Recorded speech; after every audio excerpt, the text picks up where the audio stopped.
A Grants Pass home is completely destroyed after an overnight fire. And no one was injured in the fire. The fire crews were able to respond pretty quickly. Newswatch 12's Randa Gore is live in the newsroom now to tell us what neighbors had to say about that incident. I was out there just earlier today, and many neighbors we spoke with say they didn't hear or see anything since that fire did break out in the middle of the night. But today they were also out there. They were driving by, kind of looking and seeing what did happen while it was dark outside. But one neighbor we talked to had a very different experience. He woke up to an earth-shattering scream.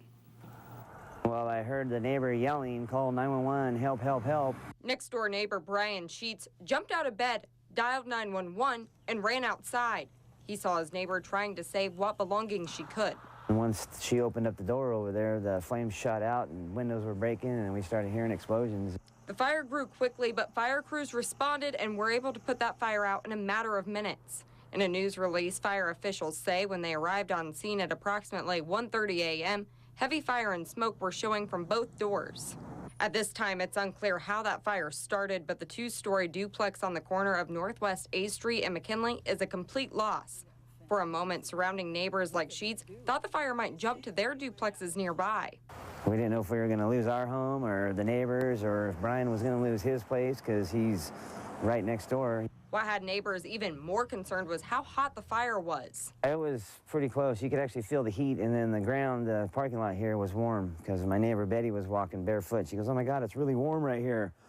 And so that's how hot it got.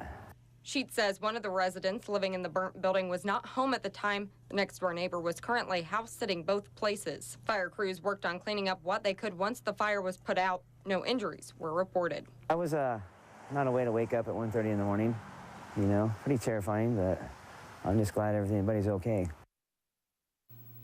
Rural Metro, American Medical Response, and the Grants Pass Department of Public Safety all responded to that fire. The fire is still undergoing investigation tonight. Live in the newsroom, Randa Gore, Newswatch 12.